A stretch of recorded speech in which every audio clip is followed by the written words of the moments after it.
जोया घाटी लांघही सो जन उतरे पार। या घाटी से आखड़े ताको वार न पार। नमस्कार दोस्तों, मैं अविनाश दास रेशनल कबीर यूट्यूब चैनल में आप सबका हार्दिक स्वागत करता हूं। साथियों, यदि चैनल को सब्सक्राइब नहीं किए हैं सब्सक्राइब जरूर करें, शेयर करके अपने सभी मित्रों के पास सभी ग्रुपों में पहुंचा दें। बेल आइकन को प्रेस करें, ऑल नोटिफिकेशन ऑन करें, लाइक और कमेंट जरूर करें। दोस्तों, मैंने सतगुरु कबीर साहब की एक साखी आपके सामने रखी है, उसका संक्षेप में अर्थ करता हूं। इसके बाद आज के प्रसंग पर मनुस्मृति पर चलते हैं।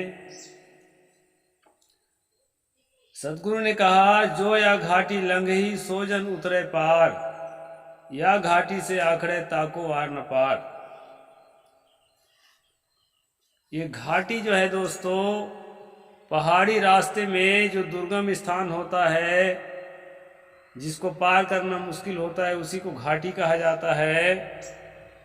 सतगुरु ने कहा, इस जीवन में जो घाटियां हैं, दो घाटियां मानी गई है।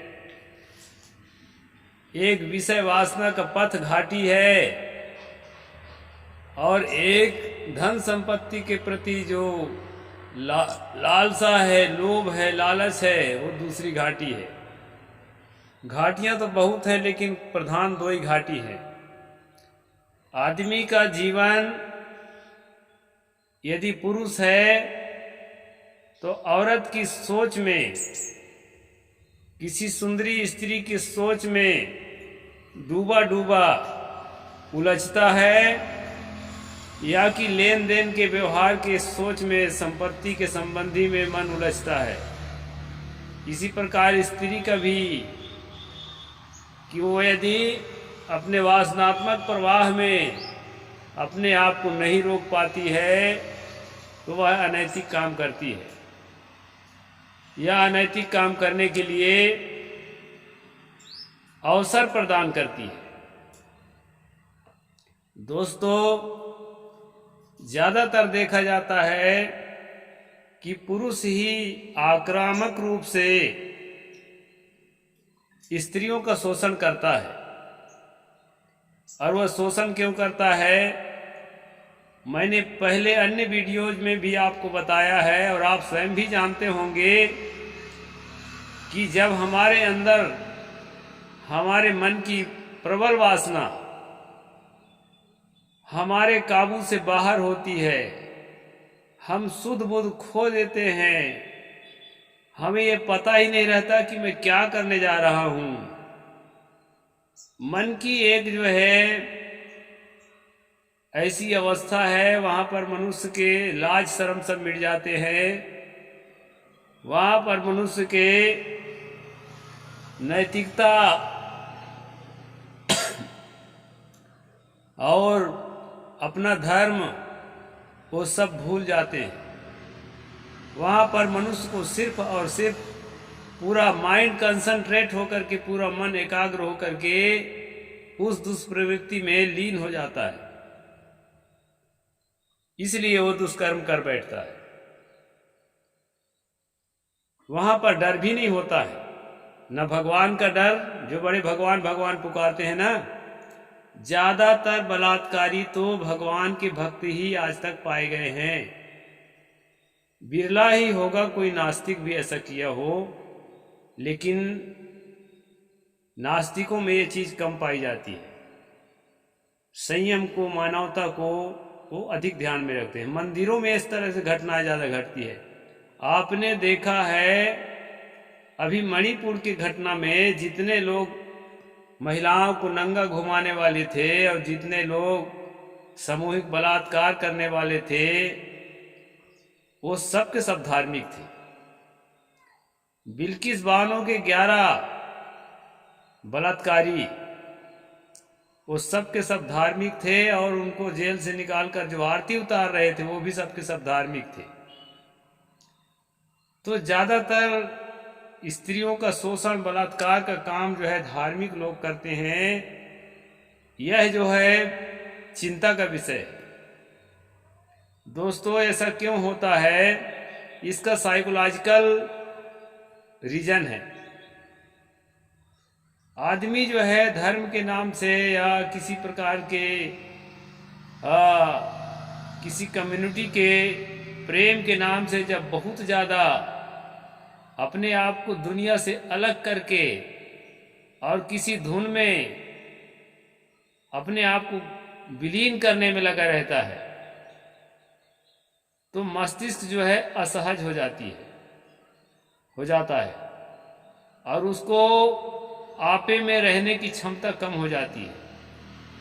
विवेक विचार कर काम करने का जो उसका पावर है वो घट जाता है। ऐसी स्थिति में कभी वो मन गलत दिशा में गया तो बड़े से बड़े क्राइम को वो अंजाम देता है। ऐसा मेरा अपना कथन है। यदि ऐसा नहीं है, कोई और कारण है, तो कमेंट बॉक्स पर लिख करके आप मुझे सजेस्ट कर सकते हैं। तो साथियों, मैं कह रहा था कि ये कनक और कामनी के जो दुर्गम घाटी है, यानी काम वासना की लहर की जो दुर्गम घाटी है और लोभ लालच की जो दुर्गम घाटी है, यही दोनों बातों को लेकर के मनुष्य अपराधी बनता है। और अपराध मुक्त जीवन जीने के लिए हमें जो है विवेक विचार का सहारा लेकर के इस प्रकार के अवसर हमारे मन के सामने उपस्थित होता है, वहां हमें जागने की, सजग होने की और ठहर कर शांतिपूर्वक गंभीरता से विचार करने की जरूरत है। और ये विचार की परंपरा जो है, वैसे गोस्वामी तुलसीदास जी ने भी कहा है, देह सुखाए पिंजर करे धरे रहे दिन ध्यान, तुलसी मिटे न वासना बिना विचारे ज्ञान। गंभीरता से, ठंडे दिल से अगर हम ज्ञान का विचार करेंगे तो अपने वासना पर हम काबू पा सकते हैं, अपने लोभ लालच पर हम काबू पा सकते हैं और जो है अनैतिक रूप से न तो किसी के धन का और न तो किसी के इज्जत का अपहरण करेंगे। तो ये साधना का पथ है दोस्तों, इसलिए मैं ऐसा आप लोगों को बता दिया। अब इस तरह से घटनाएं घटती हैं, उस पर मनु का क्या विचार है, हम कुछ दिनों से इसी पर अध्ययन कर रहे हैं दोस्तों, मनु स्मृति का। तो यहीं पर मैं आगे मनु की बात बताने जा रहा हूं।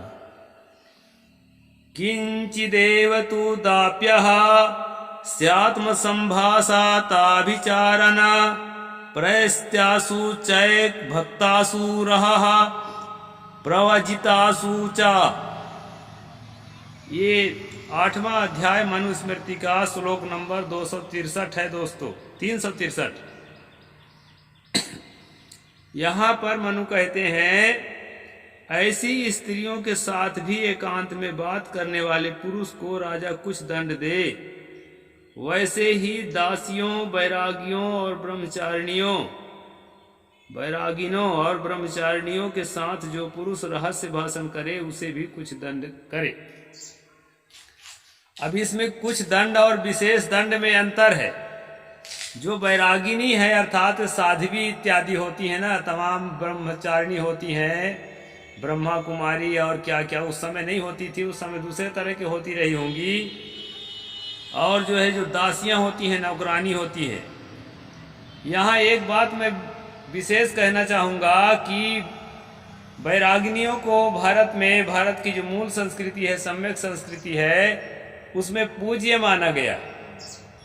लेकिन यहाँ पर जो मनु है ना, उनको दासियों, बैरागिनों और ब्रह्मचारिणियों को उपेक्षा के भाव से यहाँ लिखा है कि इनके साथ अगर इस प्रकार कोई घटना घटती है, इनका शारीरिक शोषण कोई करता है, तो उस शोषणकर्ता को थोड़ा दंड जरूर देना चाहिए। विशेष दंड का प्रावधान इसके लिए मनु ने नहीं लिया है, नहीं लिखा है दोस्तों। तो इस तरह से यहाँ पर शोषण के लिए यहाँ पर मनु लिखते हैं। यो कामां दूषेत कन्यां सा सद्यो वधमर्हति स कामां दूष्यन् स्तुल्य च वधम प्राप्नुयात् नरः। और सभ्य घर के महिलाओं के साथ इस प्रकार जो घटनाएं घटती है उसके लिए मनु लिखते हैं, जो मनुष्य किसी सभ्य कन्या के साथ बलात्कार करके उसे दूषित करता है वह तत्काल वध करने योग्य है। यानी कोई धनवान घराने की है या कोई ऊंची जाति का ऊंचे कुल का कहलाने वाली है, वैराग्नी नहीं है, ब्रह्मचारिणी नहीं है। वैराग्नी ब्रह्मचारिणी के लिए तो बहुत खास नहीं है, उनके साथ इस तरह कुछ किया जा सकता है मनु के हिसाब से। लेकिन जो है, और मनु के प्रशंसा में खासकर हमारे कबीर पंथ के साध्वी तो कहना है क्या। कहते हैं कि जहां नारियों की पूजा होती है वहां देवता निवास करते हैं। एक लाइन का रट्टा लगा ली है और उसको लोग लेकर के मनु को प्रशंसा करती हैं। आगे अगर इस श्लोक को पढ़ लें 363 नंबर को, तो आंखें खुल जाए सारी साधियों का, जो साध्वी मनु को भगवान जैसे प्रशंसा कर रही है। यहाँ तो वैरागिनी और ब्रह्मचारिणियों को बताया है कि उसके साथ यदि कोई बलात्कार करता है तो उसको कुछ सजा दे। विशेष सजा देने की बात नहीं कही है, सजा तो है। और सभ्य घरों के स्त्रियों के साथ जो बलात्कार करता है उसके लिए कहा है कि उसे वो वध करने योग्य है, पर कन्या की इच्छा से उसे दूषित किया हो और वह कन्या उस स्वजाति हो तो पुरुष का वध नहीं होता। यहाँ पर दो चीज है दोस्तों, चिपकी हुई बात है। एक तो ये है कि जाति, अगर जिस कन्या के साथ आपने बलात्कार किया है और वह कन्या आपकी अपनी जाति का है, यानी आप भी तेली हैं वो भी तेली हैं, आप भी ब्राह्मण हैं वो भी ब्राह्मण है, या इस प्रकार कोई भी जाति के हैं, तो ऐसी स्थिति में वो बलात्कारी वध करने योग्य नहीं है। ऐसा जो है यहाँ मनु लिखते हैं। यदि दूसरी जाति का है तो जरूर उसका वध किया जाए, इनकाउंटर किया जाए, गोली मार दिया जाए पुलिस के द्वारा। लेकिन अगर जाति का है तो गोली ना मारा जाए। दोस्तों, मनु का कानून तो भारत के संविधान के रूप में नहीं है, लेकिन मैं इस छत्तीसगढ़ में खासकर देखता हूँ, एमपी में, छत्तीसगढ़ में, कि मनु का कानून हर गांव में लागू है। इस तरह कोई घटना घटती है जाति जाति के साथ तो उसको जो है दंडित नहीं करते हैं, बल्कि जो है उनको पति पत्नी बनाने का प्रयास करते हैं। और अगर वो जाति नहीं है तो उसको पति पत्नी बनने से रुकावट डाल करके और जाति सभा द्वारा दोनों पक्षों को दंडित किया जाता है। तो ये मनु का कानून देहात में अभी भी प्रचलित है, खत्म नहीं हुआ है। संविधान को कोई नहीं पढ़ता है, मनु को भी नहीं पढ़ते, लेकिन दिलो दिमाग में उसका कानून रचा बसा हुआ है। इस तरह से इस चीज को 364 नंबर है दोस्तों।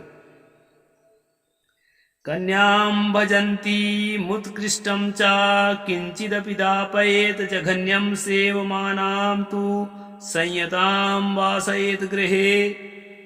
उत्तम जाति के पुरुष के साथ संभोग करने की इच्छा से उसकी सेवा करने वाली कन्या को कुछ भी दंड ना करे। ये है दोस्तों जाति व्यवस्था का सच। यहाँ पर मनु कहते हैं, अगर छोटी जाति की औरत है और संभोग करने की इच्छा से बड़ी जाति के किसी पुरुष की सेवा कर रही है, उसको अपने जाल में फंसा रही है, ऐसी स्थिति में वो स्त्री जो है किसी भी प्रकार दंड करने के योग्य नहीं है। यानी कि बड़ी जाति के लोग जो हैं छोटी जाति के औरतों को बड़े आसानी से अपने वासना का शिकार, अपने हवस का शिकार बना सकते हैं, उसमें कोई भी उसको रुकावट नहीं है। फिर आगे क्या कहते हैं, पर हीन जाति के पास जाने वाली का यत्न पूर्वक नियमन करें। लेकिन जो अपने से निचली जाति के पुरुष के साथ जाती है सेवा करने के लिए या उसके साथ जो है संबंध बनाने की इच्छा करती है, तो उसको जो है नियमन करें, यानी उसको कंट्रोल में लाएं, उसको ना जाने दें। इस प्रकार से जो है यहाँ जाति आधारित जो सिस्टम है दोस्तों, वो मनु ने यहाँ पर आपको बताया है। एक श्लोक और मैं बोलता हूं। उत्तमां सेवमानस्तु जघन्यो वर्धमर्हति शुल्कं दाद्यात्ये सेवमानः समामिच्छेत् पिता यदि। उत्तम वर्ण की कन्या के साथ संभोग करने वाला नीच वर्ण का पुरुष वध के योग्य है। समान वर्ण की कन्या के समागम करने वाला यदि उस कन्या का पिता का धन से संतुष्ट कर दे तो विवाह लेकर ले जाना चाहिए। अगर बराबरी का जाति का है, यानी कोई यादव है, कोई कलार है, कोई कुर्मी है, ओबीसी का दोनों है, तो पिता को धन देकर के संतुष्ट करके उस कन्या को ले जाए। अगर इस प्रकार घटना घट गई है तो उसके लिए कोई अपराध नहीं है। लेकिन छोटी जाति का है, कोई ओबीसी का आदमी है, कोई अपर कास्ट के किसी ब्राह्मण इत्यादि के कन्याओं के साथ इस प्रकार घटना को अंजाम दिया है, तो वो वध के योग्य है, उसकी हत्या कर दी जाए। इस प्रकार से जो है एनकाउंटर करके गोली उसको मार दिया जाए। या उस समय गोली नहीं चलती थी, कोई भी तीर तलवार चलता रहा होगा। तो इस प्रकार मनु ने यहाँ 366 नंबर श्लोक में बताया है दोस्तों। ये प्रसंग अभी आगे तक चलेगा। आज का प्रसंग मैं यहीं पर पूरा करता हूँ। साहेब बंदगी, जय जोहार, जय भीम, जय भारत।